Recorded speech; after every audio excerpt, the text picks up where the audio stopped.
여러분을 괴롭히는 사람이 있습니까? 혹은 여러분 괴로운 일이 있으십니까? 저는 우리 지저처치에 있는 모든 성도님들이 괴로움 없이 항상 행복했으면 좋겠습니다. 근데 여러분 만약에 여러분들을 괴롭히는 사람 혹은 괴롭히는 일들이 해결되어진다면 여러분들은 이제 더 이상 괴롭지 않으시겠습니까? 아마 우리가 우리의 인생을 되돌아보면 여러분들 수많은 괴로운 일과 또한 여러분을 괴롭히는 사람들이 있었을 거예요. 그런데도 놀랍게도 그때마다 우리가 그 시기를 이겨내어 왔기 때문에 오늘 이 자리에 있는 것입니다. 그런데 여러분 그때 하나님께 막 기도하시는 분들이 계시잖아요. 하나님, 나를 괴롭게 하는 사람이 있습니다. 정말 이 일 때문에 너무나 괴롭습니다.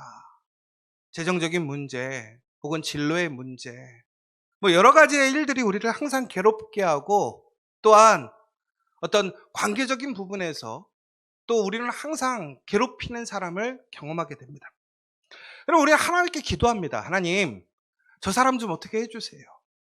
여러분, 성경에 보면 우리가 하나님 마음에 가장 합하고 가장 믿음의 좋은 모델로 삼는 다윗마저도 자신을 괴롭히고 자신을 죽이려고 했던 사람 때문에 너무나 힘들고 어려워서 하나님께 기도합니다.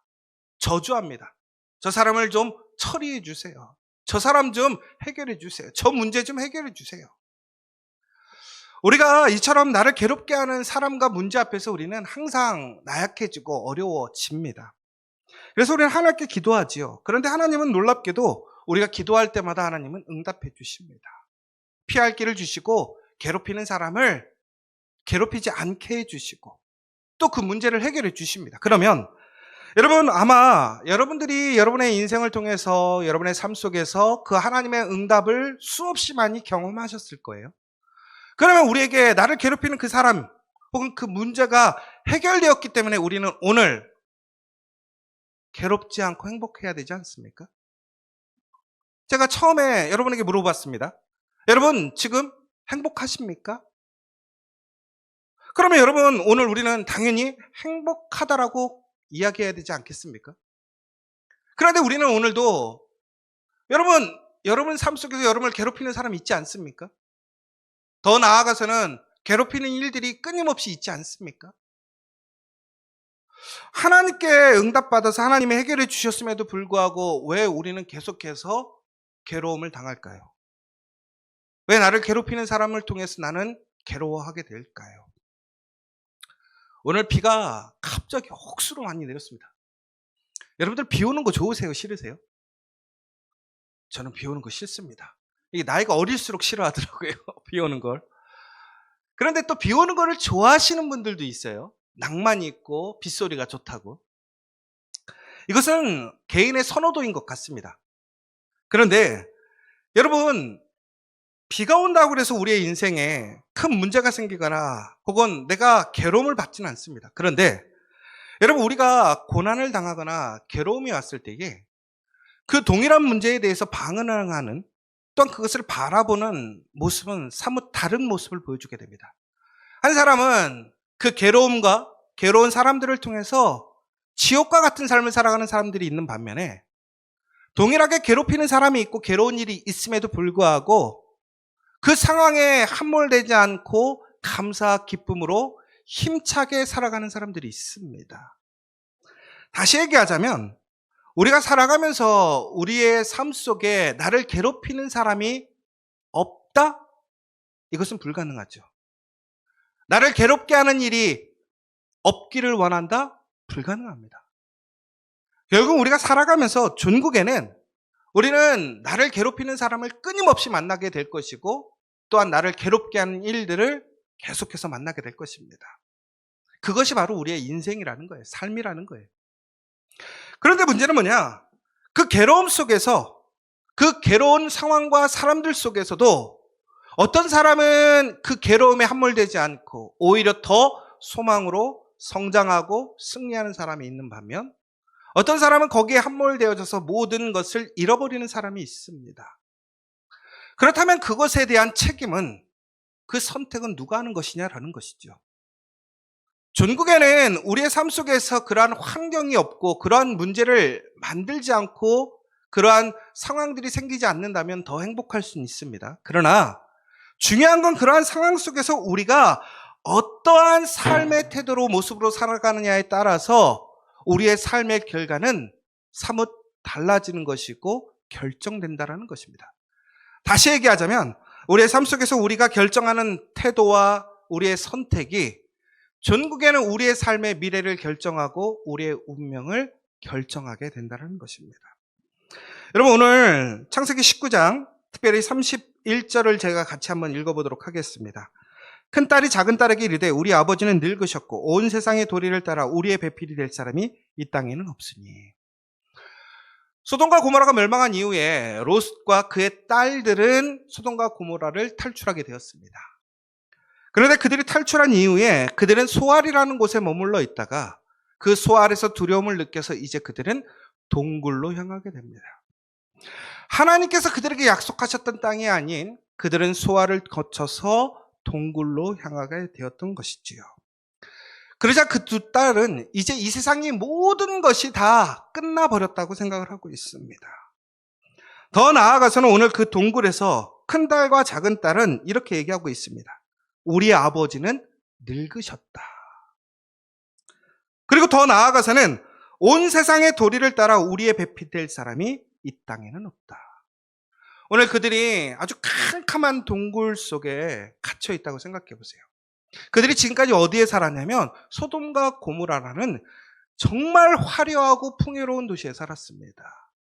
그 도시 중에서도 그 가정은 매우 상류층의 집이었고 부유한 집이었습니다. 얼마나 좋은 집에 살았겠습니까? 얼마나 쾌적한 환경에서 살았고 풍요롭게 살았겠습니까? 그런데 그들이 지금 쾌쾌하고 습기차고 어두운 그 동굴 속에 먹을 것도 없는 상황 속에서 그들은 처해 있는 거예요. 그들이 그 상황을 보니까 너무나 낙담이 되고 괴로운 거예요. 여러분, 그런데 이들이 정말 괴로운 이유는 뭐냐면 내일에 대한 소망이 없다라는 거예요. 특별히 이들은 결혼에 대한 소망을 가질 수 없기 때문에 그들은 내일에 대한 소망이 없다고 생각했어요. 왜 그러느냐? 그 시대의 여자들은 가정을 통해서 자녀를 갖게 될 때 그 여인이 존중받고 권리를 인정받고 미래를 보장받는 사람이었습니다. 그런데 결혼을 할 수 없다라는 거예요. 자녀를 가질 수 없다라는 거예요. 그러면 그 여인들에게는 미래가 없다라는 거예요. 소망이 없다라는 거예요. 그런데 여기서 아주 주목해서 봐야 될 게 뭐냐면 이 여인들이 온 세상의 도리를 따라 우리의 배필될 사람이 없다라고 되어 있는데 이것을 우리가 히브리어 원어로 이거를 다시 해석해 보면 이렇게 되어 있습니다. 일반적인 방법으로 일반적인 방식대로 우리의 배필될 사람이 이 땅에 없다. 여러분, 오늘 이 두 딸은 소돔과 고모라가 멸망하는 그 모습을 보게 되었고 더 나아가서는 그 과정 속에서 어머니가 소금 기둥으로 변화되는 것까지 보게 되었습니다. 그리고 더 나아가서 하나님께서 그들에게 은혜를 주셔서 소알에서 피하는 것까지도 보게 되었습니다. 그럼 다시 얘기하자면 이들은 그들이 죽을 수밖에 없고 심판의 대상이었음에도 불구하고 하나님을 통해서 그들이 은혜 받고 있는 대상이라는 것을 알았고 하나님의 능력이 무엇인지를 그들은 깨닫게 되었어요. 그런데 오늘 그들은 그들의 삶의 미래에 대해서 하나님께서 구원의 장소를 허락하셨고 은혜를 주셨음에도 불구하고 오늘 그들의 내일을 바라보는 기준은 무엇이냐면 일방적인 방법, 일방적인 방식이라는 거예요. 세상의 생활의 방식과 기준이 오늘 그들이 내일을 바라보는 기준이 되고 있더라는 것입니다. 그러니까 그 기준으로 보자니까 오늘 그들은 동굴 속에서 내일에 대한 소망을 가질 수가 없습니다. 왜 그렇습니까? 첫 번째로는 그들의 믿음과 신앙에 부합한 사람이 없다라는 것입니다. 소돔과 고모라가 멸망했던 이유가 무엇입니까? 그들이 하나님 보시기에 죄악에 물들었기 때문에 그랬습니다. 오늘 그들이 보니까 하나님의 말씀에 의로운 사람이 아무도 없어요. 동굴 속에 와 있는데 그들 주변에는 아무도 없어요. 더 나아가서는 믿음으로 함께 할 수 있는 믿음의 사람이 없더라는 거예요. 두 번째는 더 이상 아버지를 의지하고 아버지로 인해 도움을 받을 수 없다라고 생각합니다. 이게 무슨 얘기냐면 오늘 그 두 딸이 지금까지 살아오면서 가장 믿음의 기준으로 삼았던 게 누구냐면 아버지라는 거예요. 아버지. 왜? 그 아버지가 그 두 딸을 얼마나 이쁘게 키웠겠습니까? 존귀하게 여겼겠습니까? 그러니까 그 두 딸이 소돔과 고모라에 살았지만 그 문란한 사회 속에서도 그들은 처녀성을 유지할 수 있을 정도로 관리를 잘했다라는 거예요. 그리고 배필을 만들어 주었다라는 것입니다. 그럼 무슨 얘기냐면 이 롯이 그 지역에서 매우 영향력 있고 능력 있는 사람이었기 때문에 두 딸은 항상 아버지를 통해서 공급받을 수 있었고 보호받을 수 있었습니다. 그러니까 아버지만 있으면 그들은 어디에서 무엇을 하든 간에 문제가 없었어요. 왜? 아버지가 그들을 위해서 전적으로 공급해주고 지켜주니까. 그런데 오늘 문제가 무엇입니까? 아버지가 늙었더라는 것입니다. 더 나아가서는 소돔과 고모라가 멸망했어요. 아버지가 쌓아놨던 모든 세상의 재물과 물질들이 다 사라졌어요. 그러면 아버지가 살아있으니까 아버지가 다시 일으킬 수 있을 거라고 생각할 수 있지만 오늘 그들이 아버지를 보니까 아버지가 너무 늙어버린 거예요. 잃어버린 것을 복구할 수 있는 능력이 아버지에게 없다라는 것을 오늘 그 두 딸들은 알게 된 것이지요. 그러니까 소망이 없어요. 이제는 아버지마저도 늙어서 그들을 도와줄 사람이 없다라는 것입니다. 마지막으로는 세상의 조건으로 보았을 때 그들을 배필로 삼을 사람이 없다라는 거예요. 여러분, 세상의 조건은 뭐냐면 흔한 얘기로 가문과 재산과 혹은 세상의 어떤 기준들이 있을 거란 말이에요. 그런데 그들은 지금 그런 모든 것들을 가질 수가 없는 거예요. 여러분, 오늘 그들은 이 세상 사람들이 가질 수 없는 하나님의 동행과 하나님의 은혜와 보호하심을 경험하고 있습니다. 그런데 오늘 그들은 하나님께 소망을 두고 하나님 앞에서의 그러한 약속을 붙드는 것이 아니라 오늘 그들은 아직까지도 일반적인 세상의 방식, 생활의 방식을 유지하고 고수하고 있다는 거예요.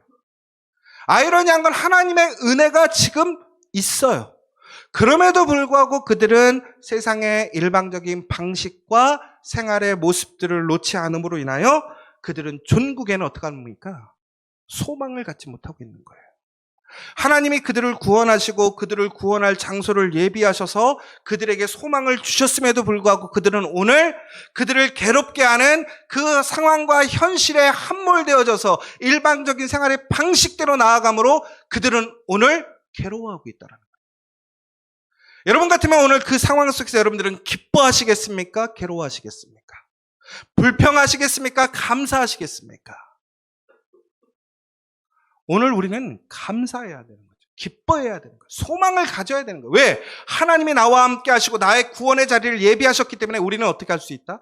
다시 시작할 수 있다. 회복될 수 있다는. 그런데 오늘 그들은 하나님의 은혜가 있음에도 불구하고 일방적인 삶의 방식과 생활에 붙들려서 오늘 그들의 내일을 바라보니까 내일이 없다가 되었다는 거예요. 한 뇌과학자가 사람이 언제 죽는가에 대해서 얘기를 해주는 것을 보게 되었어요. 여러분, 이제 사람이 언제 죽느냐, 이게 무슨 얘기냐면 사람이 그 임종의 순간 봤어? 봤어? 은유라? 그 내용 봤어? 아니야. 사람이 언제 죽나? 이것에 대해서 얘기를 했어요. 뇌과학자가. 무슨 얘기냐면 임종의 순간 사람이 흔한 얘기로 기력이 떨어진다고 그러잖아요. 기력이 떨어지면 죽는다고 그러잖아요. 그럼 사람이 언제 기력이 떨어지느냐 이거예요. 모든 장기와 정신이 스탑되는 시점이 있을 거 아니에요. 그런데 이게 참 신기한 게 그 기력이 떨어진다는 말이 맞더라고요.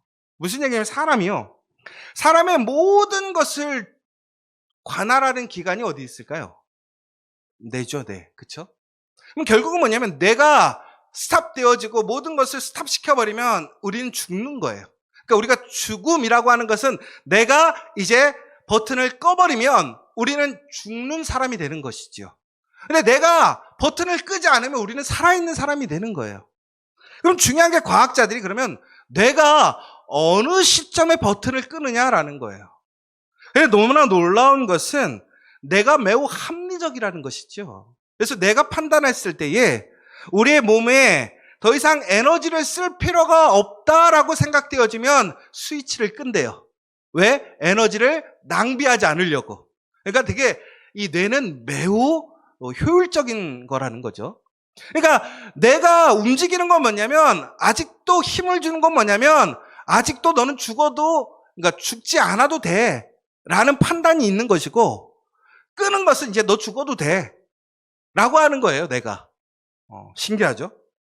그런데 그러면 내가 이 사람이 이제 더 이상 에너지를 써도 되느냐 써지 않아야 되느냐라는 판단을 하는 기준이 있을 거 아니에요. 그게 뭐냐면 바로 내 안의 자아가 살아있는가 죽었는가라는 것을 판단한다는 거예요. 그럼 그건 다시 얘기하자면 무슨 얘기냐면 내일에 대한 소망과 희망과 기대가 있느냐 없느냐에 따라서 뇌는 그 사람에게 에너지를 공급하는 것이 맞는가 맞지 않는가라고 판단을 한다는 거예요. 그럼 결국은 무슨 얘기예요? 내 자아가 이제 더 이상 소망이 없고 힘이 없어. 그러면 결국에는 뇌에서는 에너지 그만 공급해야 되겠구나라는 거예요. 그러니까 결국에는 우리가 죽으면 영혼도 죽는 것이고 몸도 죽는 것입니다. 그런데 여러분 여기서 중요한 게 뭡니까? 내 자아가 그러면 결국엔 내일에 대한 소망이 내가 없다면 우리는 무슨 사람이야? 죽은 사람과 동일하다라는 거예요. 그러면 여러분 오늘 이 두 딸은 산 겁니까? 죽은 겁니까? 죽은 거예요. 죽었는데 결국에는 살아 있습니다. 육체적으로는 살아 있다라는 거예요. 생존 본능대로 살아가게 되니까 결국에는 어떤 방식대로 살아가는 거냐? 일방적인 방식대로 삶의 방식대로 행하게 되었어요. 그런데 그 결과는 어떻게 됩니까? 자신과 이스라엘을 괴롭히게 하는 결과를 가지게 되는 거예요. 여러분 여기서 아주 중요한 사실이에요. 우리가 살아가면서 우리의 상황 속에서 내가 하나님이 아니라 하나님의 말씀이 아닌 세상의 방식대로 세상의 일방적인 생활대로 판단하고 결정하게 된다면 전국에는 그곳에서는 우리를 평안히 해주지 않는다라는 거예요. 결국은 그 결과는 우리를 끊임없이 괴롭게 할 것이고 우리를 고통 가운데 있게 할 것이라는 것이죠. 그럼 다시 얘기하자면 오늘 우리가 살아가면서 오늘의 현실 속에서 오늘 우리의 문제 속에서 내가 괴롭힘을 당하는 상황 속에서도 우리는 하나님께 소망을 두고 하나님 말씀대로 살아가게 되면 전국에는 어떻게 되느냐? 죽지 않는다라는 거예요.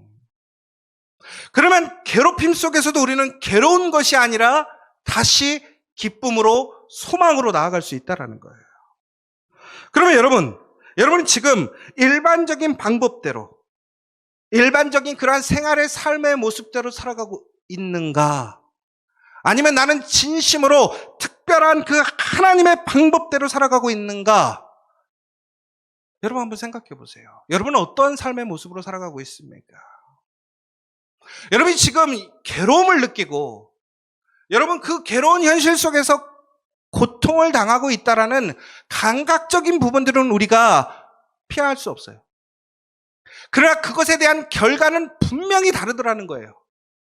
하나님을 믿고 하나님의 그 약속대로 나아가게 된다면 우리는 괴로운 결과가 아니라 나를 괴롭히는 결과가 아니라 오히려 우리는 회복되어지고 화목하게 되어지고 무엇보다 더 중요한 것은 살아나는 놀라운 소망의 자리로 나아갈 수 있다는 거예요. 오늘 여러분들이 어떠한 방식으로 선택하고 살아갈 것인지를 선택해야 됩니다. 그냥 일반적인 세상의 방식과 세상의 삶을 따라갈 것인지 아니면 하나님의 말씀을 따라서 그 말씀대로 따라 나아갈 것인지. 그러면 여러분은 다시 얘기하자면 오늘 여러분의 삶은 괴로움에 묻혀서 살아가게 될 것인지 아니면 새로운 소망과 힘으로 기쁨으로 나아갈 것인지를 선택하라는 것입니다. 여러분, 갈라디아서 4장 3절에 보면 이렇게 되어 있습니다. 이와 같이 우리도 어렸을 때에 이 세상의 초등학문 아래에 있어서 종노릇 하였더니, 우리는 하나님을 알지 못하고 예수님을 알지 못하면 세상의 방식대로, 세상의 삶대로 살아가게 됩니다. 그것은 결국에는 초등학문 아래에 있는 종노릇하는 삶이 되었더라는 거예요. 그런데 골로새서 2장 8절에 보면 뭐라고 되어 있습니까? 누가 철학과 헛된 속임수로 너희를 사로잡을까 주의하라. 이것은 사람의 전통과 세상의 초등학문을 따름이요 그리스도를 따름이 아니니라. 20절에 보면 너희가 세상의 초등학문에서 그리스도와 함께 죽었거든 어찌하여 세상에 사는 것과 같이 규례에 순종하느냐. 사랑하는 여러분, 오늘 우리가 해야 할 일은 무엇이냐면 우리가 살아가는 세상을 부정하고 떠나라는 게 아니에요. 세상 속에 살아가고 있지만 우리를 괴롭게 하는, 우리를 괴롭히게 될 그러한 결과로 나아가는 것이 아니라 오늘 삶의 현장에서, 그 괴로움의 현장에서, 힘든 현장에서 오히려 하나님의 말씀을 붙들고 하나님의 약속을 향해 나아가게 된다면 우리의 삶은 괴롭힘 당하는 삶이 아니라 오히려 진리 안에서 자유케 되고 승리하는 삶이 된다는 사실입니다. 오늘 이 시간 여러분들 그 사실을 기억하시기 바랍니다. 여러분, 그런데 오늘 그 딸들이 왜 그러한 선택을 하게 되었을까를 좀 생각해 보았어요. 여러분, 그 딸들은 왜 아버지에게 술을 먹이고 아버지도 깨닫지 못하는 사이에 그런 불행하고 안타까운 일들을 하게 되었을까요? 저는 그 아버지가 그 자녀들에게 그런 새로운 소망과 희망을 줄 수 있는 삶의 증거가 되지 못했다는 거예요. 아버지 또한 일반적인 삶의 방식과 생활로 살아왔었기 때문에 딸들 또한 그 순간에서 그러한 선택을 하게 되었다는 것입니다. 그럼 다시 얘기하자면 여러분들은 안민호 목사를 보시면 어떤 모습으로 보게 됩니까? 나도 안민호 목사처럼 살아가야 되겠다라고 생각하십니까? 여러분, 저의 소망은 제가 여러분들에게 무엇인가 판단과 고민이 있을 때, 여러 가지 갈등이 있을 때 저를 통해서 하나님을 볼 수 있는 삶이 되어지기를 저는 소망하고 그렇게 살기를 소망해요. 그런데 저 또한 보는 거예요. 과연 안민호 목사라는 저라는 사람이 과연 여러분들에게는 어떻게 보였을까? 여러분, 그런데 우리 교회는 그런 믿음의 사람들, 그 괴로움을 이겨내서 하나님의 약속으로 가서 오히려 은혜의 삶이 되었던 예화들이 너무나 많습니다. 그러한 너무나 많은 증거자들이 있습니다. 우리 장로님을 비롯해서 우리 이영훈 목사님, 또한 이곳에 있는 모든 사람들을 보면 그런 스토리의 주인공들이에요. 여러분, 이영훈 목사님 잘 아시잖아요. 근데 아직도 모르는 사람이 있더라고요. 이영훈 목사님이 어렸을 때 집에서 가출하셔갖고, 근데 이 가출은 부모님이 싫어서 가출한 게 아니라 어머니를 찾으러 나갔다가 서울역까지 와서 서울역에서 고아가 되시고 여기 서울역에서 앵벌이 하셨잖아요. 그럼 사람들이 깜짝 놀래요. 야, 나는 그렇게 많은 사람 중에 여기 서울역에서 앵벌이 한 사람은 처음 봤다고. 그런데 그렇게 하다가 신학대학교를 가고 또 늦은 나이에 미국 유학 가서 대학 교수가 되고 나중에 부모님들을 다 만나서 다시 화목한 가정을 이루고, 그리고 무엇보다 한국에 와서 고생을 하셨지만 햇불 교수가 되어서 은퇴하셨고, 그리고 무엇보다 지금 가장 중요한 것은 모든 사람들이 다 은퇴해서 힘없이 살아가는데 지금 지저스 처치에서 현역으로 목에 힘주면서 열심히 일하고 하시거든요. 여러분, 생각해 보셨습니까? 집 나와서 가출해서 서울역에서 앵벌이 하던 사람이 이러한 삶을 살 수 있다고 생각하십니까? 여러분, 우리 장로님이 그렇게 힘들고 어려워서 니아까 하나 끌고 갔다가 그 대학 앞에서 와플을 구울 때 와플 대학이 될 거라고 한 사람이라도 생각했겠습니까? 안민호 목사가 그렇게 방황하고 헤매고 다니면서 하나님 만나지 못했을 때 오늘 이 자리에 있어서 이렇게 말씀을 증거하고 하나님의 은혜 안에 있을 거라고 여러분 생각해 보신 적 있습니까? 여러분, 그런데 오늘 저에게 괴로움이 없겠습니까? 장로님을 괴롭히는 사람이 없겠습니까? 이용호 목사님에게는 항상 즐겁고 행복한 일만 있겠습니까? 아니죠. 그럼에도 불구하고 우리에게는 왜 소망이 있습니까? 우리는 세상의 일방적인 삶의 방식이 아닙니다. 그 생활의 모습이 아닌 하나님의 방식을 따라, 하나님의 모습을 따라 살아가고 있기 때문에 그렇습니다. 여러분, 그런데 이것은 단순히 특별한 사람들이 아니에요. 바로 여기에 있는 여러분들이 특별한 사람이라는 것을 기억하시기 바랍니다. 여러분들 세상의 일방적인 삶이 아니라 하나님의 그 특별한 삶으로 나아가는 저 여러분 되시길 간절히 소망합니다. 바로 여러분들을 그러한 특별한 은혜로, 특별한 사랑으로, 특별한 사람으로 세우셨습니다.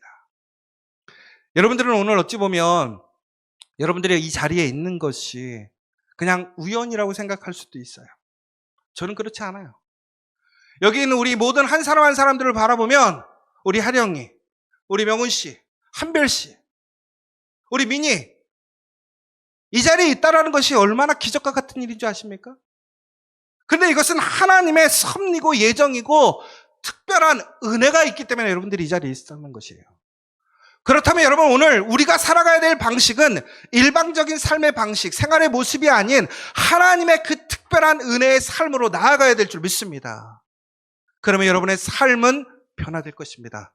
여러분의 삶은 하나님의 보호하심을 받을 것입니다. 하나님의 놀라운 준비하심의 그 찬양을 하게 될 것입니다. 여러분, 오늘 이 시간 그 두 딸은 그런데 그렇지 않고 결국에는 어떻게 되었느냐? 자신의 생활의 방식대로, 일방적인 방식대로 나아가서 결국에는 아들들을 낳게 되죠. 그런데 그 아들들이 누구였습니까? 모압과 암몬 족속이었습니다. 여러분, 모압은요, 구약 전체를 보시면 이스라엘을 얼마나 괴롭혔는지 모릅니다. 민수기 22장에서 24장에 보면 모압 왕 발락이 이스라엘 백성을 저주하고 지나가는 길을 허락하지 않아서 큰 곤란을 겪는 것을 보게 됩니다. 또한 광야에서 방황하던 중에 수많은 충돌을 일으켰습니다. 그리고 이스라엘의 여호수아와 싸움도 하게 됩니다. 여러분, 암몬도 마찬가지입니다. 암몬은 이스라엘과 적대적인 갈등의 관계를 끊임없이 이어가고 있습니다. 이 모압은 요단강 서쪽, 암몬은 요단강 동쪽에 위치하면서 이스라엘과 끊임없이 싸우고 분쟁하며 괴롭게 했습니다. 여러분, 오늘 이 두 딸은 살려고, 그들의 인생을 더 행복하게 살려고 그렇게 행동하고 자녀를 낳았습니다. 그러나 그 자녀들은 어떻게 되었습니까? 이스라엘을 괴롭히는 결과를 초래하게 되었고, 결국에는 그들은 항상 그러한 시험과 불안과 흔한 얘기로 다른 사람들을 해하는 잘못된 길 안에서 하나님의 심판으로 멸망하는 족속이 되었더라는 거예요. 그런데 여러분, 우리가 오늘 그렇다면 이미 나는 잘못된 선택, 세상의 방식대로 살아가는 것을 결정해서 그러한 결과가 주어졌다면 우리에겐 소망이 없을까요? 그렇지 않다라는 거예요. 왜 그런지 아십니까? 여러분, 이스라엘 역사를 보면, 예수님의 족보를 보면 모압 여인이 나옵니다. 그게 누구입니까? 룻입니다. 모압 족속 룻이 예수님의 족보에 한 사람의 그 여인이 되어 예수님이 그 피를 통해서 태어나게 되었다는 사실이에요. 모압이 어떤 민족입니까? 이스라엘과 적대적이고 이스라엘을 괴롭히다가 나중에는 심판받은 민족이 되었습니다. 일반적인 삶의 방식대로 자신들의 삶의 생활의 모습대로 판단하고 결정해서 전국에는 불행한 삶으로 나아가게 되었던 민족이었습니다. 그런데 그 가운데서 예수 그리스도의 그 족보의 어머니가 한 사람이 있더라는 거예요. 결국 여러분, 이것은 무슨 얘기입니까? 하나님은 우리를 이렇게 특별히 사랑하시고 우리의 잘못된 선택과 문제 속에서 괴로움 당할 때 그것을 당연히 여기시지 않고 하나님의 은혜와 사랑을 제한하지 않고 그것을 공급해 주시더라고요. 내가 지금 세상의 방식, 세상의 삶을 살아가고 있지만 바로 지금 다시 하나님께로 돌아가고 하나님의 은혜를 따라 하나님께로 나아가게 된다면 우리는 하나님의 기회에 하나님의 영광에 참여할 수 있게 됐다는 거예요. 여러분, 룻이라는 여인은 대단한 여인이 아니었습니다. 특별한 여인이 아니었습니다. 그러나 그 어머니를 따라서 이스라엘로 돌아오게 됩니다. 이스라엘을 떠나서 이스라엘과 대적하고 적대적인 관계에 있던 사람이 하나님을 기억하고 하나님을 따라 하나님을 믿으며 나오게 되니까 그 여인이 하나님의 놀라운 축복의 믿음의 씨앗이 되었더라는 거예요. 여러분, 오늘 여러분을 괴롭게 하는 것은 결과적으로 운명이 아닙니다. 여러분의 업보가 아니라는 거예요. 오늘 여러분에게는 그거보다 더 강력한 하나님의 사랑과 은혜가 있음을 기억하십시오. 하나님의 특별한 은혜가 있다는 거예요. 오늘 우리는 일반적인 삶의 방식으로 나아가서 중국에는 우리의 삶을 괴롭게 하는 일들을 만들어 갈 것인지, 아니면 그 동굴 속에 있지만 그럼에도 불구하고 그 동굴을 나와서 하나님의 약속의 장소로 나아가서 하나님께서 우리에게 이루실 그 놀라운 일을 믿음으로 그 복에 참여할 것인지를 선택하는 저 여러분 되시길 간절히 소망합니다. 여러분, 우리에게는 하나님의 그 특별한 사랑이 있습니다. 그 특별한 은혜가 있습니다. 오늘 여러분 어떠한 상황과 그 조건 속에서 그 상황의 판단을 세상의 방식대로 하지 마시고 하나님의 말씀대로 판단하심으로 그 가운데서 이루시는 하나님의 놀라운 역사에 참여하는 저 여러분 되시기를 간절히 소망합니다.